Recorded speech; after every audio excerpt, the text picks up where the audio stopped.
පැරණි කාලයක සිවි රටේ ඉතා දානශීලී රජෙක් ජීවත් වුණා. ඔහුගේ නම සිවි රජතුමා. ඔහු හැමදාම දානශාලා හදලා දිලින්දන්ට යාචකයන්ට මිනිසුන්ට දානය කළා.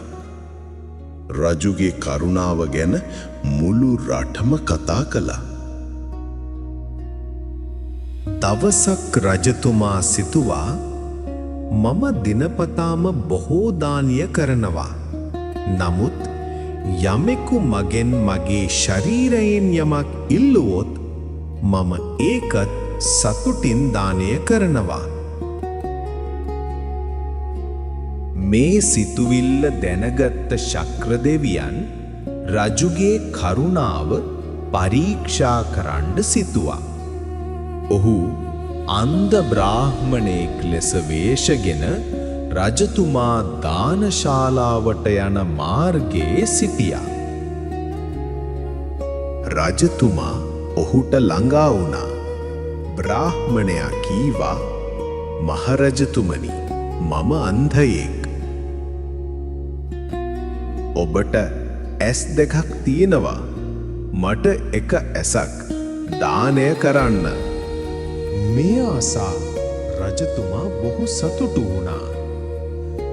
මට අවශ්‍ය දානය අද ලැබුණා කියලා සිතුවා. රජු වෛද්‍යවරයෙක් කැඳවලා තම ඇස උපුටලා බ්‍රාහ්මණයාට දෙන්න කියලා කීවා. වෛද්‍යවරයාත් නගරයේ මිනිසුනුත් රජු නවත්තන්න උත්සාහ කළා. නමුත් රජතුමා තම තීරණය වෙනස් කළේ නැහැ. අවසානයේ රජතුමාගේ පළමු ඇස උපුටලා බ්‍රාහ්මණයාට දුන්නා. නමුත් රජතුමා එතනින් නතර වුණේ නැහැ. ඔබට එක ඇසක් නෙවෙයි දෙකම දෙන්නම් කියලා දෙවන ඇසත් දානය කළා. එවිට රජතුමා සම්පූර්ණයෙන් අන්ධයෙක් වුණා. එවිට බ්‍රාහ්මණයා තම සැබෑ ස්වරූපය පෙන්වා දුන්නා. ඔහු ඇත්තටම ශක්‍ර දෙවියන්. රජුගේ මහත් කරුණාව දෙක ඔහු රජුට වරයක් දෙන්න කැමති වුණා. සත්‍ය වචනයක් කියන්න.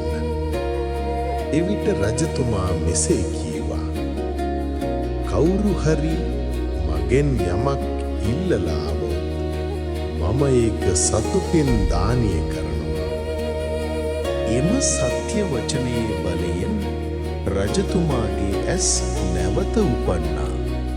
ඒ ඇස් සාමාන්‍ය ඇස් නොවෙයි, ඒවා දිව්‍යමය නෙත් වුණා. සිවි රජතුමා ජනතාවට මෙසේ කිව්වා, දානයට වඩා උතුම් දෙයක් මේ ලෝකයේ නෑ. එතෙන් සිට සිවි රටේ මිනිසුන් දානය කරමින් යහපත් ජීවිතයක් ගත කළා. සැබෑ දානශීලීත්වය කියන්නේ තමන්ට අතිශය ප්‍රිය දේත් අන් අය වෙනුවෙන් දානය කිරීමයි.